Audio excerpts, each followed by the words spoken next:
So, ladies and gentlemen, as you see on the screen, we are finally in Exodus.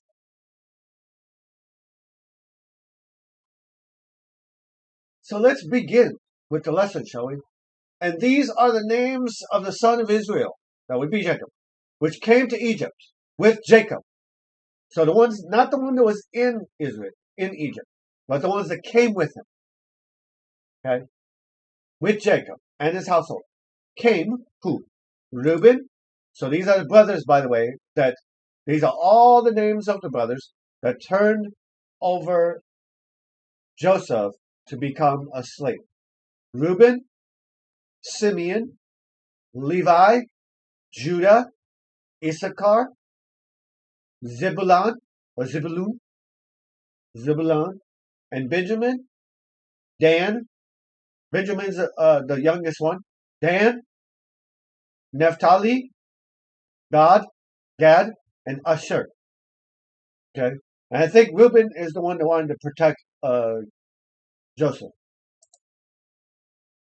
And were all the souls who were descendants of Jacob, 70 souls. So 70 people. That's a lot of relatives. For Joseph was already in Egypt, and died Joseph and all his brothers and all that generation. But the sons of Israel were fruitful and increased abundantly and multiplied and grew exceedingly great and was filled the land with them. And there arose a king, a new king, over Egypt, who not did know Joseph. He didn't know about Joseph. And he said to his people, look, the people of the sons of Israel are more and mightier than we. Fear. He feared the people of Israel. Come, let us deal shrewdly, right? Let us deal harshly, shrewdly, deceive, right? With him, lest he multiply. And so again, fear. They're acting out of fear. When you act out of fear, you make wrong choices. And it happened when there falls out war, that may join also he to our enemies and fight against us, and so go up out of the land. Therefore they set over them taskmasters to afflict them with many burdens. And they built cities, supply cities for Pharaoh Pithom, and Pharaoh Rameses. But the more they afflicted them, the more they multiplied. So the more they afflicted them, hear that again, the more they afflicted them, the more they multiplied and grew.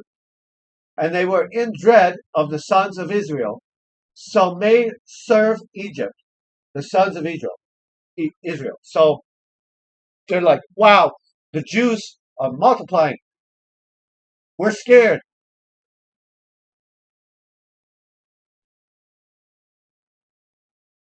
We are so scared. So what we are going to do, we're going to make them slaves. And they made bitter their lives, very suffering their lives, with bondage, hard. In mortar, what is mortar? Cement, clay. And in brick, and in the manner of service in the field, all their service, which in which they were made them with harshness. So it wasn't a working that was delightful, it was working that was, oh my gosh, this is suffering. And spoke the king of Egypt to the midwives, Hebreuses, okay, females, of whom the name of one was Sifra, and the name of the second was Pua. And he said, when you help give birth for the Hebreuses and see them on the birth stools, If it is a son, then you shall kill him. But if it is his daughter, it shall then live. But feared the midwives God. So the midwives actually feared God, the Trinity, the Elohim, plural. And not did do as commanded them the king of Egypt, but saved alive the male children. So they were commanded by the king to kill the male kids, but they did not because they feared God. That would be have reverence and awe for God, is what that word fear for God is. So called for the king of Egypt, the midwives, and said to them, why have you done this thing and saved alive the male children?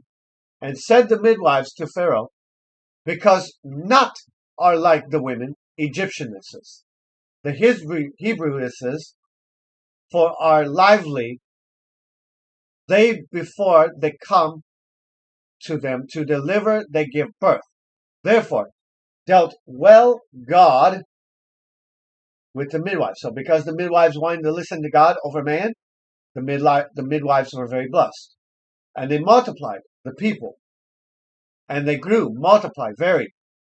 And so it was because feared the midwives, God, Elohim, plural, that he provided for them households.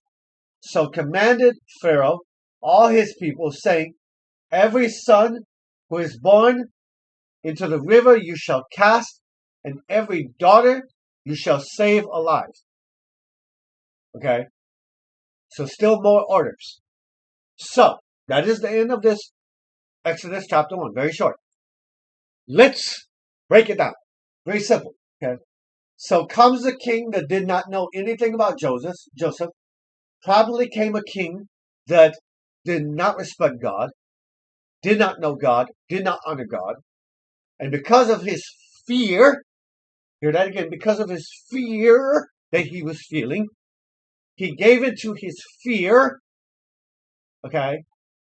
And he wanted to make all the males, not the females, only the males, to be dead soon as they are born. So why is that? Males are competition, right? If you're a male, then the other males of you would be competition, okay?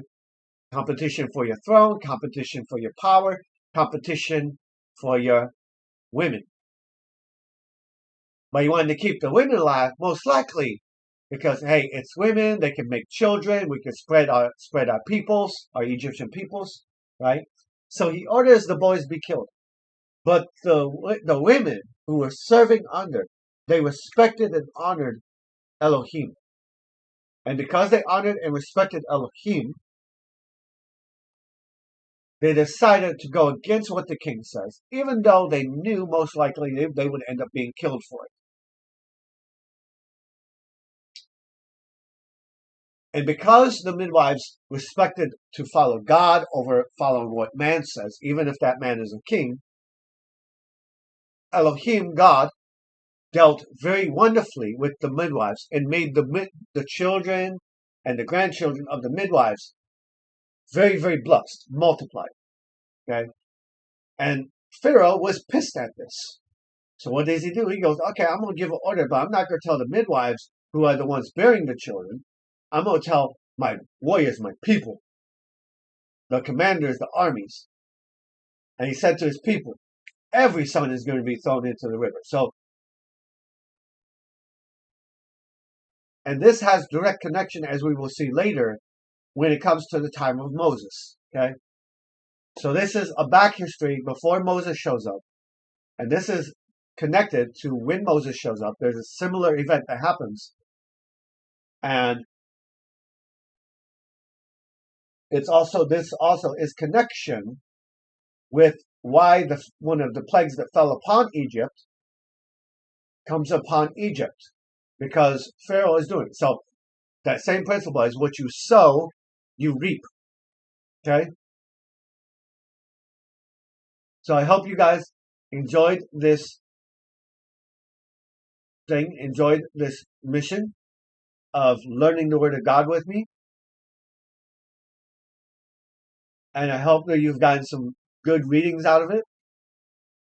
I know it's a big short, but it's late in the night and I actually have to catch up after the holidays. So I do apologize.